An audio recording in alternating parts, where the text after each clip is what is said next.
Fabric DIY, and today we are unboxing the Peep Tiered Tray kit. I'm going to show you how it looks painted, and then we're going to unbox to see exactly how it comes to you.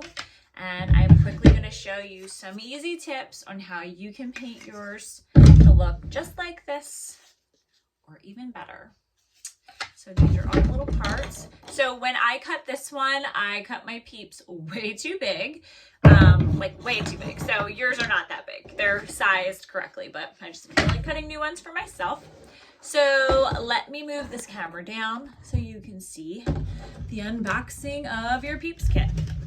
This is exactly how it comes to you. You're going to have all of your paint in little containers. So these are the basic colors, but don't forget that you can mix colors. If you mix this pink with this yellow, it's going to make an orangey coral color. If you mix this teal with this pink, it's going to make a really nice lavender pink color. And anything you mix with white is going to lighten it up or change the tone. So you know, don't feel like you can't play around and mix colors, because you absolutely can do that. So you have your paints, you have a supply bag. In this kit, you're gonna have some super glue, a foam brush, makeup sponges, and I tossed in a paintbrush. This is a good paintbrush. It's a really good quality. So make sure that when you're done using this, you put it in a little cup of water, or just go ahead and rinse it right out in your sink, because you wanna hang on to these. If you're a frequent kit buyer, keep it, because they're good enough quality where you can wash and reuse them. So you also have this bag. In the bag are all of the little parts that come with this kit. The Peep banner and the string are in here. The little letters that go O for Peep's sake are in here. And then your little add-ons, like this little chevron, the little circles for your tag, this little banner is in here. I believe that's it. So these are just all of your little parts, and you're going to go ahead and lay those out and dab paint onto them so that it paints nicely. And I'm going to show you an example of how to do that in just a minute. So I tried to lay everything out for you on the tags, your little bunny truck. Really, the bunny truck is why you're getting that paintbrush, because there's 3 little peeps in there. Peep truck, not a bunny truck. And if you want to make them different colors, it's kind of hard to get in there with your makeup sponge. Oh, also the tires too.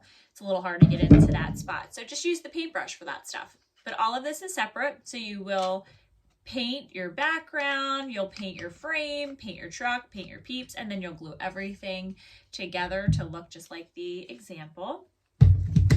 I stuck the bunny that goes on your shiplap board right there. That's how that's gonna look.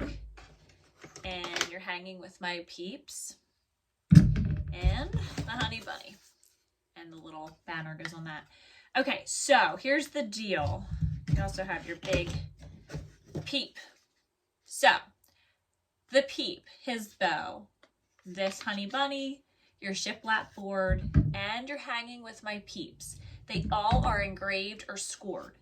And so when you are painting them, I want to show you a couple tricks so that the paint goes on nice and smooth and it doesn't bleed into those scored lines. So let me just slide this out. I'm actually painting a different kit right now, but the same rules apply here. This is a peek at a new spring tray that's coming. When you're painting something that is scored or engraved like this, you're going to take your sponge. I always unload my sponge, always. So get a paper plate, get a piece of paper, newspaper, whatever, and dab into that paint, and then always dab off a few times. Less is more. When you go in to anything that's scored or engraved, start dabbing. You don't have to dab right on the line right out of the gate. But once you start to dab onto that line, I don't really have too much paint, dabbed a little too much off. You're gonna see that as you're dabbing onto that line, nothing is seeping in, because there's not enough paint on my sponge to bleed in. Now, if I went in with a ton of paint, it would absolutely bleed through and seep into that line. But when you don't have a lot of paint, because you've offloaded that sponge and you go in right onto that line, no paint is getting on. And a lot of times you do need more than one coat. That's okay.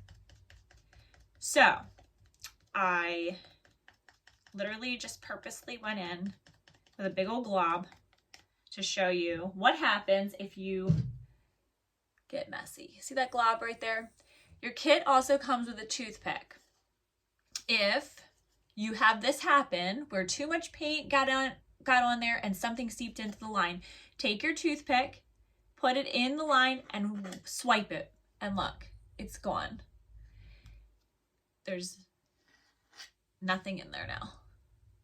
Hope you can see that. It just takes it right out, and you just want to make sure you do it while it's still wet. So try not to, but if you do, it's not like it's unfixable. It's totally fixable. And so that's how you're going to take care of all of that stuff. So especially for things that are actually engraved, like this honey bunny, paint up here and then make sure you're offloading, and you can dab right onto those words, but just nice and light coats. And like I said, do more than one if you have to, but it's better to do more than one coat than get that paint seeping in there. This kit is relatively easy. You're gonna do that, and then let me just quickly show you a couple little paint tricks. Like I said, this is a different kit. This is gonna be launching this week, a new spring kit, so you get a little peek. But when I'm painting my words, I have to think about what colors I want here. I'm actually gonna grab a little bit of pink paint so I can paint this differently. So if I am painting words, I'm going to take paint and I'm still going to offload that sponge. Always, always, always, always dab paint off so that you don't have much. And when you do that, you just dab right onto those letters. It just gives such a nice and smooth finish. That's it. Done. And when it dries, if it needs another coat, you'll know it. But just one and done. Let it dry. And because you're using such light coats, I mean, these dry so fast. Another little trick that I'll tell you guys that I do when I'm painting these kits, I map out all the colors in my head in advance, obviously, but for those of you who like to follow my examples, I will literally take every piece that's going to be pink and I'll line it all up. And I just take my pink and I paint all my pinks, and then all of my yellows line up and I paint all my yellows. And this way, everything kind of stays organized by color. To me, it's a lot less confusing and it's a lot less time consuming, really, because everything just stays a little bit more organized. Sometimes I know when you have a lot of little pieces, it can get a little chaotic, but that's just a trick of how I do things. I mean, those of you who know me know that I'm a little neurotic, OCD, but that's just what I like to do so that I don't have so many different things going on at once. Now, so that's a little trick for your letters. Done. Toss this to the side.